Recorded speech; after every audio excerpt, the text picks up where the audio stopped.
Hi there, and welcome to this week's Around the House Tip of the Week. I'm your host, Shauna Lynn Simon from Beyond the Stage Homes, Waterloo Region's #1 choice for creating beautiful homes. And I am here with the amazing Heather Whyte of TrilliumWest.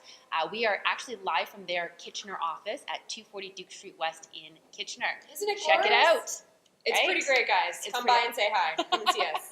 It's in a great location, right downtown, right in the center of everything. So definitely come by and check these guys out.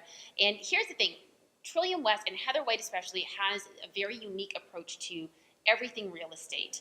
And Heather and I have worked together for a number of years with her home selling clients. And of course, we come in as the staging experts and help her sellers to prepare their house for sale. But there's a lot of other steps to the process of preparing a house for sale and getting it on the market.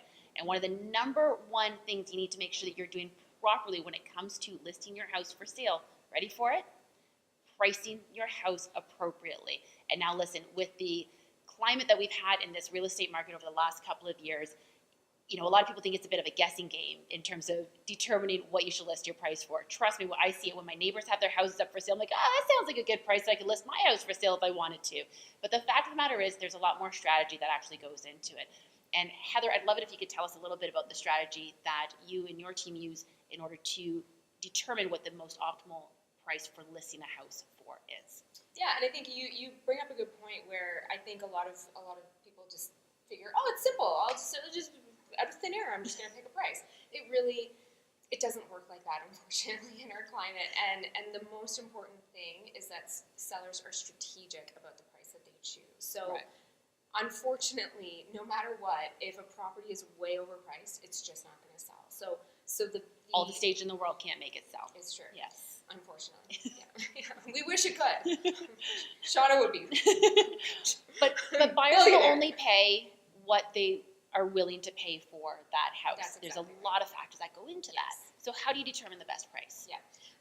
The most important thing when determining the best price is that you actually go and look at the home before you price it. So a lot of agents and a lot of agents are pretty good at picking a price of thin air, and it's not a dig at other agents. But in my experience, you need to actually go and walk through the home before you can determine a value of the property. So what we do is we always do a 2-step process when we're listing a home. So we schedule 2 different appointments. We go into the home. We document features, finishes, what have you upgraded, what have you changed, what are all the things that you've done, and what other items are great showcases of this home that you think are good selling features. And then we'll document all of that. And then we'll go away, do our work, and we'll compare that, now that we've actually physically been in the home, we'll compare that against any other comparables. And sometimes the comparables aren't that straightforward. So sometimes you need to make minor adjustments here or there depending on what's recently sold. Because in a market that's moving quickly, the most important thing for pricing too is that you're looking within an appropriate time frame. So when I first got into real estate, we were looking more like a year back for comparable sales. Right. Now we're looking 3 months or 6 months depending on the neighborhood. And so a comparable sale is generally from the neighborhood. Correct. And it's similar types of houses potentially. Yes. Now, what happens if they're in a neighborhood where houses just don't go on the market that often? How do you work those ones? Yeah, that's a great question. It's tough. I'll be honest, it's tough. And so what you really have to do is look at all of those homes in that neighborhood, regardless of how similar they are, and then also try to look at similar homes in other neighborhoods that might be comparable. And because really what you're trying to do is you're trying to make all things equal. You're trying to put the comparable sales on the same playing field as you are the subject property, if you will, or the seller's property that you're looking at. So the most important thing with that pricing is that you're trying to get things on the level so that the price is as close to that fair market value as you can possibly get. I think one of the biggest concerns that most sellers have, obviously anytime we're selling a house, we want to get as much out of it as we possibly can. We've put our blood, sweat, and tears into this home, whether it's been for 2 years, 2 months, or 20 years. There's a part of us in that house, and we want to make sure that we are benefiting from it. Obviously, in a financial aspect, we're not all meant to be greedy people, but we want to benefit financially. And I think one of the biggest concerns that a lot of sellers have often is that an agent's going to price their house too low. So what happens if a house is priced lower than what it should actually be listed for? What happens? It's a very fair question, and it's a question that pretty much all sellers will ask us once we get down to the nitty-gritty of pricing, and they think, well, what if it's that's the exact question. What if it's priced too low? And in our experience, especially in a seller's market, the only thing that's going to happen is that it's going to get bid up.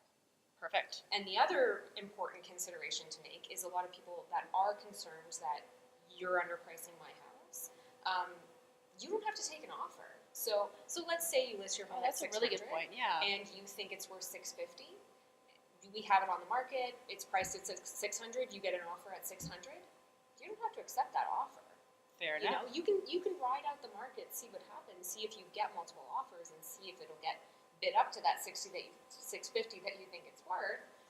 And if it doesn't, then we can reevaluate and see where we go. And you can either relist it at that $650 and cross your fingers and hope for the best, even though perhaps it's really only worth the $600. Right. Hard to say, we're just playing. Well, sometimes the market does kind of dictate that, though. Exactly. I guess at the end of the day, right? So if it's a sought after location and house and style and neighborhood and everything else, and you list it at $600, the chances are that it will sell for $650 and possibly even above that, based on the multiple offer situation. But if you're not getting those offers, then the market's likely telling you, I guess, that your house is actually not worth as much as you had thought or hoped for. Yes. And that's, I mean, it also changes on a regular basis too. Absolutely. So there's no way to say from one day to the next, I suppose, what someone's going to be willing to pay for a house. Now, yeah, and that's an important point too, is that it is an ever-changing market, and there's clients that we've met with back in last spring, summer, and fall who are now just looking to make a move now, and we have to completely reevaluate. And we've already done that two-step process. I've gone into people's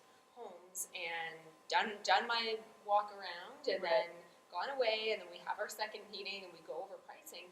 But that's a snapshot of a moment in time, and it may be worth the same amount, it may be worth more, it may be worth less, just depending on where the market's going. But it's very important to keep your finger on the pulse there for pricing, and because if you overprice a home, the odds that it will sell are very, very slim.